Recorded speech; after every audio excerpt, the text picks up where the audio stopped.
ఉత్తరాంధ్ర రాజకీయాల్లో మళ్లీ వేడి పెరుగుతోంది.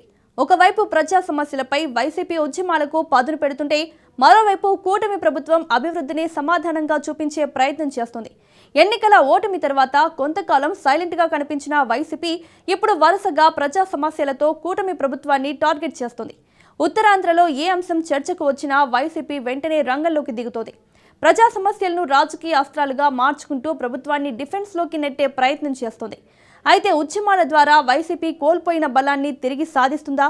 ఈ వరుస ఉద్యమాల వెనుక ఉన్న వ్యూహం ఎవరిది? ఉత్తరాంధ్రలో వైసీపీకి మళ్లీ ఊపు తీసుకొచ్చిన ఆ సీనియర్ నేత ఎవరు?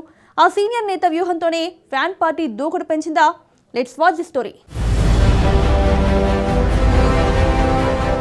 ఉత్తరాంధ్రలో వైసీపీ మళ్లీ ఉద్యమ రాజకీయాలకు పదును పెడుతోంది. అధికారాన్ని కోల్పోయిన తర్వాత పార్టీని మళ్లీ ప్రజల్లోకి తీసుకెళ్లేందుకు వ్యూహాత్మకంగా అడుగులు వేస్తోంది. గత ఎన్నికల తర్వాత క్షేత్రస్థాయిలో కొంత నిశ్శబ్దంగా కనిపించిన నాయకత్వం ఇప్పుడు వరుస ప్రజా సమస్యలపై స్పందిస్తూ మళ్లీ కార్యాచరణ ప్రారంభించింది. ప్రజా సమస్యలపై పోరాటం పేరుతో వరుస ఆందోళనలు చేస్తోన్న వైసీపీ అసలు లక్ష్యం ప్రజా ప్రయోజనాలా లేక రాబోయే ఎన్నికలకు ఇప్పటి నుంచే రాజకీయ పునాదులు వేయడమా?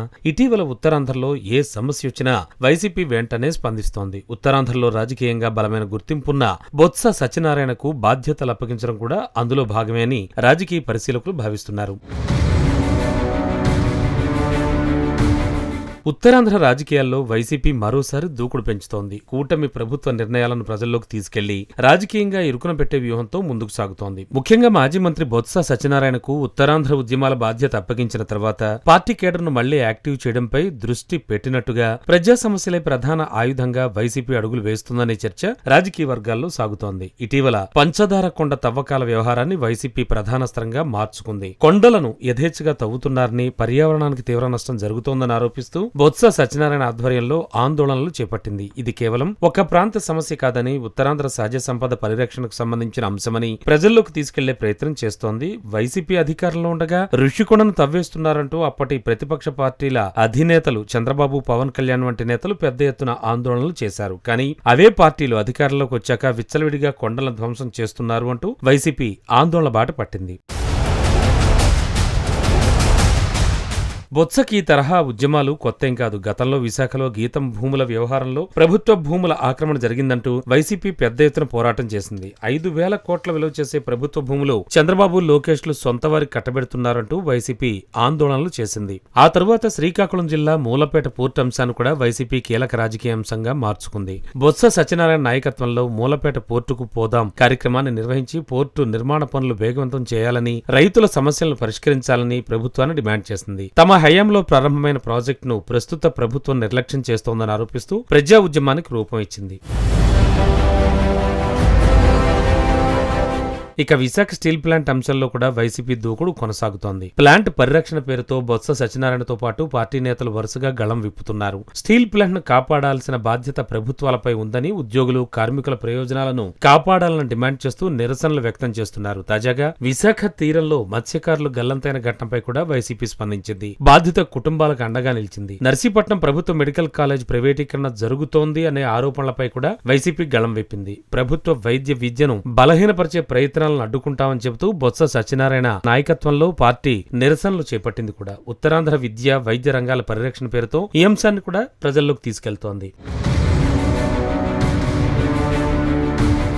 ముఖ్యంగా మాజీ మంత్రి బొత్స ఉత్తరాంధ్ర ఉద్యమాల బాధ్యత అప్పగించిన తర్వాత పార్టీ కేడర్ను మళ్లీ యాక్టివ్ చేయడంపై దృష్టి పెట్టింది. ప్రజా సమస్యలే ప్రధాన ఆయుధంగా వైసీపీ అడుగులు వేస్తోందనే చర్చ రాజకీయ వర్గాల్లో సాగుతోంది. ఈ దూకుడు వెనక రాజకీయ లెక్కలు కూడా ఉన్నాయనే చర్చ కూడా బలంగా వినబడుతోంది. గత లోక్సభ ఎన్నికల్లో విశాఖపట్నం నుంచి బొత్స సత్యనారాయణ సతీమణి బొత్స ఝాన్సీ పోటీ చేసి ఓటమి పాలయ్యారు. వచ్చే ఎన్నికల్లో విశాఖ రాజకీయాల్లో మళ్లీ బలమైన పట్టు సాధించాలంటే ఇప్పటి నుంచే ప్రజల్లో ఉండాల్సిందే అని బొత్స భావిస్తున్నారన్న అభిప్రాయాలు వ్యక్తమవుతున్నాయి. విశాఖకు సంబంధించిన ప్రతి ప్రధాన అంశంలో వైసీపీ ముందుండేలా ఆయన వ్యూహం రచిస్తున్నారని రాజకీయ వర్గాలు విశ్లేషిస్తున్నాయి. ఇక ఇదే సమయంలో సొంత జిల్లా విజయనగరంపై కూడా బొత్స ప్రత్యేక దృష్టి పెట్టినట్లు కనబడుతోంది. గత ఎన్నికల్లో మారిన రాజకీయ పరిస్థితులను తిరగరాయాలంటే కూటమి ప్రభుత్వాన్ని నిరంతరం ప్రశ్నిస్తూ కేడర్ను మళ్లీ క్షేత్రస్థాయిలో యాక్టివ్ చేయాల్సిందే అని భావిస్తున్నట్లు పార్టీ వర్గాలు వెల్లడిస్తున్నాయి. ఉత్తరాంధ్రలో పార్టీని మళ్లీ బలోపేతం చేయడం, విజయనగరంలో పాత పట్టును తిరిగి సాధించడం, విశాఖలో వైసీపీ జెండా ఎగరేయడం లక్ష్యాలతోనే బొత్స వ్యూహాత్మకంగా అడుగులు వేస్తున్నారన్న చర్చ